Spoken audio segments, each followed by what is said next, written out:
What's up mga kantas? Welcome back po sa ating channel. Dali may online. Kumusta po? Ito meron po tayong isi-share na naman sa inyo. Isang napakahalagang kumbaga katotohanan na dapat malalaman nating lahat, no? Naisip kong gawin ito. Ako'y nakapagdesisyon na ito ay bahagi sa inyo dahil sa akin pong totoong pagmamalasakit sa coin industry, no? Kasi tayo ay nababatikos, tayo na nga ay nagbibigay ng impormasyon, nagtuturo, no? At meron tayong content yung nakaraan na tungkol doon sa 10 piso na merong dalawang ulo. Naalala nyo po ba yon? So babalikan natin saglit yung aking video na yon para ma-review nyo ng mabuti. At doon naman sa mga bumabatikos, sana panoorin po muna ninyo bago kayo magko-comment, na para nang sa ganun maiintindihan, di ba?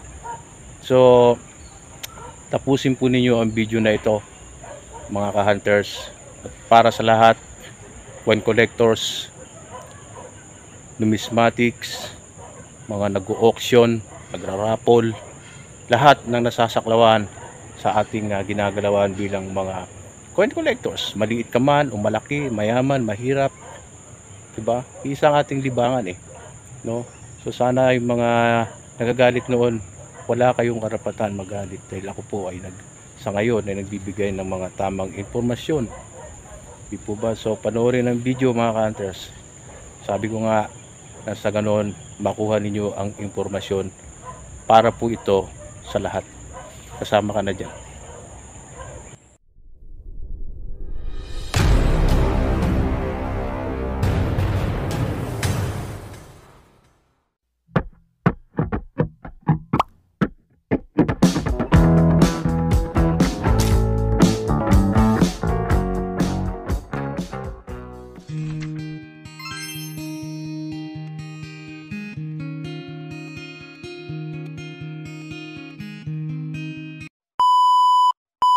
Po kasi natin, alam nyo, nung una bumili po ako sa coin na ito. Sabi ko, wow, rare ang bariyang yan, mukhang error coin yan. Yung aking akala no, siyempre naisip ko mukhang error yun, no? At mayroon din naman nagsasabi na proposed coin, diba? So pag sinabi kasi yung proposed coin, maaaring yun sana ang dapat na magiging disenyo, no? Ito yung NGC na magkasama si Andres Bonifacio at Apolinario Mabini, na makikita din sa BSP series na 10 piso, di ba, kung saan silang dalawa rin ay magkasama, di ba? Ang taon nito ay 2014. So ang mga ATC natin na ginagamit ngayon ay nagsimula taong 2017, no? So bakit 2014 ito, no? Sa reverse nito makikita mo yung halaman din na kapakapa na makikita natin sa NGC ngayon 2017, diba? 2018, 2019, at meron din siyang BSP logo. Yan, makikita mo kahalin tulad na kayong tulad diba? Parehong pareho, pero kailangan din masuri kasi yung mga microprint ito kung kaparehong kapareho ng ating ginagamit na NGC ngayon, yung mga 10 piso. Kaya lang nagkaroon ako ng pagdududa, mga ka-hunters. Alam nyo kung bakit, diba? Ito ay sa aking opinion lang, hindi ko sinasabing yun, diba? Kasi meron pong mga tinatawag na mga private mint or mga alamant mint, di ba? Mga alamant mint or private mint. So ibig sabihin, meron mga website or mga grupo na may kakayanan gumawa. Katulad nito ng ating pinakikita sa video, no? Yung approved DCAM, halos kapareho nito yung DAI and USPI na genuine, di ba? So doon ko naisip na maaaring gawin ito ng isang mga grupo or website na hindi dineclare or maaaring fake. Kasi kung maglalabas sila nito ng maramihan, hindi lalabas na rin. So meron ako nakita may ilang hawak. At yung iba na-auction na nga at na-content na rin ng mga ibang coin vlogger. Para sa akin, nag-aalanganin ako maaaring fake ang bariyang ito. Kasi kung ito ay proposed coin, dapat hindi makakalabas ito sa Bangko Sentral ng Pilipinas. So magbigay din kayo ng opinion about dito mga ka-hunters, no? Yun ay aking salubin lang at opinion lamang. So mag-iingat at huwag basta-basta maniniwala ka agad, no? So ayan. So yun nga mga ka-hunters, yung aking content nung nakaraan about doon sa 2014 dated na double-headed 10 piso NGC type.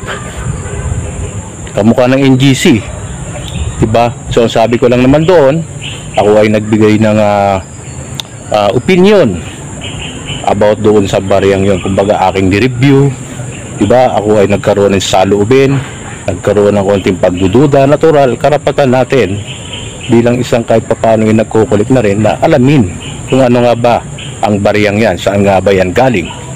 Dahil marami po nagkaka-interes. Ako man ay nagka-interes.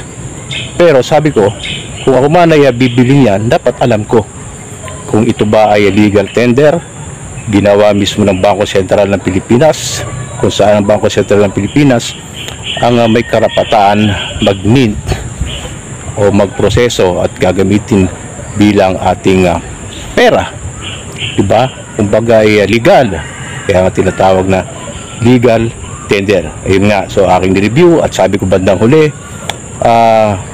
kung ito man ay totoo at legit, abay, maganda yan kasi napaka mukhang rare yan. Pero paano naman kung hindi? So meron lang akong katanungan at ang sabi ko, ayun ay aking opinion lang, at ang sabi ko, kayo ay mag-ingat. Ang sa ganun, maging aware lahat. Dahil nga ang aking iniisip ay kapakanan, meron akong malasakit dun sa maliliit. Paano kung makabili ay pinag-ipunan niya para lang makakuha ng isang perasong barya na yun. Tapos ay sa bandang huli ay peke pala. Di po ba? So wala dapat kayong di kayo dapat magalit sa akin. Anong nangyari kasi may mga nag-react agad bigla silang bumuelta. Wala naman akong sinabing tapos na yun ay fake. Ako ay nagsasabi lamang na mag-ingat, baka fake. Pero ngayon ako ay nabatikos dahil sa content na yan. Ako ay nananahimik, hindi nyo makikita ang aking pangalan sa iba't ibang grupo. Ang nangyayari, sila ang ungkat ng ungkat sa aking pangalan, napupunta sa iba't ibang grupo na nasisiraan na nga, no? Para sa akin masakit yun, pero ayoko makipag-away dahil yan ang aking tinuturo sa aking mga members na huwag kayong makikipag-away. Pag merong ganyang hindi magandang comment, sabihin lang sa mga moderators at kami nang balang gumawa ng aksyon. At kung kayo man ay kabilang din sa ibang grupo, hindi porket hindi namin alam ang nangyayari doon, nasa ibang grupo kayo, wag pa rin kayo makikipag-away. Yan ang aking bilinan. Kabila ng lahat ng yon, napatikos nga ako dahil sa content na yun, no? Mabalik tayo dyan sa double-headed 2014 na yan Unang-una, alanganin 2014 ang NGC 2017 ang simulang minting yan. Minted yan 2017, 18, 19 up to 2021, di ba? Paano naging saan galing 2014 na yan? Tapos double-headed pa. Binatikos ako at mayroon pang kolektor na nagsasabi na may mga kolektor dyan na nagalit nga, pinersonal ako, piniim ako, nananakot. Ako po, hindi niyo po matatakot sa ganyan kasi ako po ay matagal ng takot. Diba? At unang-una, hindi po ako nakikipag-away. Sabi ko nga gusto ko lang malaman ang katotohanan bilang isang may karapatan ding malaman kung saan galing ang coin na yan, dahil baka nga ako ay magka-interest din diba? Diba? At ayoko may mabibiktima, paano yan? Balita ko na pag-auction na, diba? So kung sa expose ko na ito, tiyak ang pakiusap ko lang, huwag kayong magalit sa akin.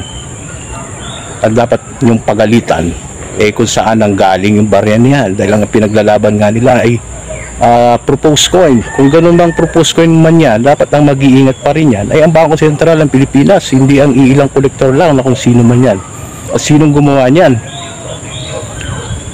Di po ba? Masakin po ang reply. Ako po ay dumirekta para malaman ang katotohanan. Nag-email ako sa Bangko Sentral ng Pilipinas para malaman ang katotohanan. Kung ako man ay mali, siyempre hihingi ako ng tawad. Paano kung kayo ang mali? Yung mga nag-react agad at nagalit. Meron pa nga kolektor na nagsabi, pupusta niya ang kanyang atay, no? Hindi para lang sabihin na yun ay hindi private mint. Meron na akong katibayan, may sagot na ang BSP sa akin, diba? So ayan mga hunters, tignan ninyo. At ito ang aking sagot dyan. Ito, nag-email ako noong December 28, 2022 sa BSP. Ako po ay nagtanong para may malaman tayo, no. Ang sabi ko, subject legal tender, coin, proposed coin, no. Good day to whom it may concern. I would like to know about this NGC type 10 piso double-headed coin portrait Andres Bonifacio and Apolinario Mabini. Is this a legal tender? Question mark. Or does BSP minted this coin? Question mark. Thank you. Waiting for your reply. Galvez. At sa email ko niyan, ako ay nagtatanong. Siyempre, no? At kalakip ang larawan ng nasabing barya. Ayan, may double-headed, no? Tapos, nag-reply ang BSP, yung kanilang final answer, January 9, 2023, 11 a.m. Ayan ang reply ng Bangko Sentral. Dear Mr. Evangelista, Happy New Year from the Bangko Sentral ng Pilipinas. This is in response to your email dated 28 December 2022 inquiring about a double-headed new generation currency. Ayan mga ka-hunters, no? Saan yun? Currency, 10 piso coin. We inform that the BSP has not minted a 10 piso coin. Ayan, no, mga ka-hunters. Designed for the new generation currency series, you may send the coin for analysis to the BSP Currency Analysis and Issuance Group who can reach via email. So, ang liwanag, not minted, hindi nila ginawa. Mga ka-hunters, sabi ng BSP at ang email na ito ay nanggaling mismo doon sa mismong departamento na iyon kung sino yung Mint and Refinery Operation Department. Ayan ang email nila, mga ka-hunters. So, maliwanag. So, ayun na nga mga ka-hunters. Ang naging tugon po ng Bangko Sentral ng Pilipinas. Disclaimer, hindi po yun ang aking tugon. Ibinahagi ko lamang, ako po ay naghanap ng katotohanan tungkol po sa baryang iyon. At yun na nga, ang sabi ng BSP, hindi sila gumawa or nag-mint ng ganong klaseng barya. Diba? So, nakakalungkot lang isipin na naghahanap tayo ng katotohanan at maraming nagagalit. Diba? Dapat hindi nga po tayo magalit kasi itong ganito klase mga content na aking ginawa ay para sa kapakanan ng lahat o ng mas nakakarami dito sa ating mundong ginagalawan sa coin industry. Dapat ay tayo ay nagtatanong, nagkakaisa, diba? Pag medyo merong hindi nag-intindihan, diba? Napakasimple lamang magtanong. Ginawa ko ang content na ito hindi para magmagaling o magmataas. Wala po sa bokabularyo ko ang magmataas. Ako po ay laging nagpapakumbaba dahil ako ay katulad nyo ding nilalang. Diba? Tao lamang po tayo. So, sana ma-realize ng lahat na kabutihan lamang ang aking iniisip dito. Kaya nagbibigay ako ng mga impormasyon, lalong-lalo na sa usaping dapat ay legal. Katulad nga po nitong baryang ito. So, mga ka-hunters, kayo naman po ay inaasahan ko din magbibigay ng opinion ulit dito sa aking sinabi or binagi sa inyong impormasyon ngayon about nga sa baryang yan na sinasabi nga na i-propose coin ginawa ng Bangko Sentral ng Pilipinas at naipalalabas na rare yan sa mata ng iba na hindi nila masyadong naintindihan. Pero kung alam mo na ang katotohanan, kayo na po ang bahalang humusga dyan. Hindi tao ang huhusgahan natin. Ang huhusgahan natin ay yung mali. Yung mali, alam nyo na ang ibig kong sabihin dyan. Dapat ang mali ay hindi mananaig dito sa ating pagkukulik dito. Tayo man ay nagkakamali at pag tayo ay nagkakamali, aking tinatanggap at aking itinatama. Ayun ang importante. Mahirap yung nananatili ka sa mali, diba? Alam mo ng mali at mananatili ka ron, ipaglalaban mo ang mali, yun ay mali, mga ka-hunters. Diba? Nakakalungkot, pero sa kabila ng lahat, diba? May mga paraan naman para malaman natin ang katotohanan. Buti na lang meron tayong mga officers, moderators na bakit hindi mo itanong sa Bangko Sentral ng Pilipinas para malaman talaga ang katotohanan tungkol sa bariyang yon. At ano man ating ginawa, at sumagot na nga ang Bangko Sentral ng Pilipinas. So maliwanag na yun po ay hindi ginawa ng Bangko Sentral. Ano pong tawag doon pag hindi ginawa ng Bangko Sentral? Na ginagawa ng parang NGC. Ano pong tawag doon? Hindi ba fake yun? Hindi po ba yun ay sindikato? Hindi nga ginawa ng BSP. Hindi po akong kaaway nyo dito sa gumawa niyan. Hindi po ako, kundi ang Bangko Sentral mismo ng Pilipinas ang inyong kaaway diyan. Ngayon, sabi nga ng BSP sa bandang huli sa kanilang email, meron pa dun binigay na Gmail address at pwede ko ulit i-follow up doon para sa kanilang analysis. Pag-aaralan nila yung bariyang yan. Kasi sila ang may karapatan mag-collect yan. At kung sino man may hawak yan, pwede nyo isurrender yan doon para sa analysis nga ng BSP, Bangko Sentral ng Pilipinas.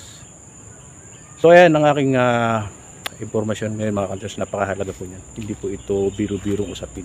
Sa iba mukhang nakakatawa lang kasi hindi nila naiintindihan ang pagiging numismatic coin collectors, no? Ito po ay libangan noong unang panahon pa sa ating mga ninuno.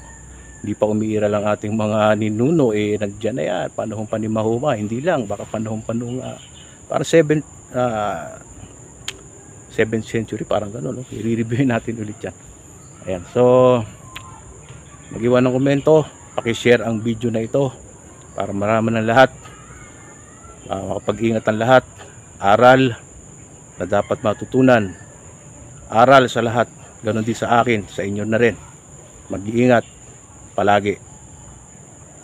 Kung saan man tayo mapunta, merong di naiintindihan, andyan lang naman si Magta, pwede kang magtanong, di ba? So, at wag magiging mapanghusga ng kapwa. Ano ba masama doon sa aral na yun? Wag magiging mapanghusga, di ba? Maging makatao tayo, kung ano man larangan tayo meron na ngayon at ating kinabibilangan kasama ating mga profesyon sa buhay. Doktor ka man, pulis, abogado, diba? Karpintero, vlogger, kung ano man ang profesyon mo sa buhay, lahat naman yan pansamantala lang, diba? Kaya gawin nating masaya ang bawat ating libangan, ating mga profesyon. Gawin natin na may pagmamahal, hindi paninira sa kapwa. Masama yan, diba? Ang ating dapat isipin ay unang-una ang ikabubuti ng ating kapwa. Kung ikaw ay may nalalaman, ibahagi mo ang iyong kaalaman. Kung ikaw ay may hindi naiintindihan, lumapit ka sa may nalalaman na ikaw ay matuto, diba? So mga ka-hunters, maraming salamat sa oras na inyong binigay sa akin. Sabi ko nga, ang sagot na yan ay hindi sa akin, ibinahagi ko lang. Ang sagot na yan para sa bariyang yan ay galing mismo sa Bangko Sentral ng Pilipinas. Hindi ako inyong kaaway, ha? Kaya't may panahon pa, no? Para maging maayos-ayos na ito. So kasama natin ang Diyos dyan pagtama ka, diba? So maraming salamat. Hanggang dito na lang. Huwag kalilimutang mag-subscribe sa ating channel, baguhan yan. And pagpalain po kayo, kaya payapaan po ang sumainyo. God bless sa ating lahat.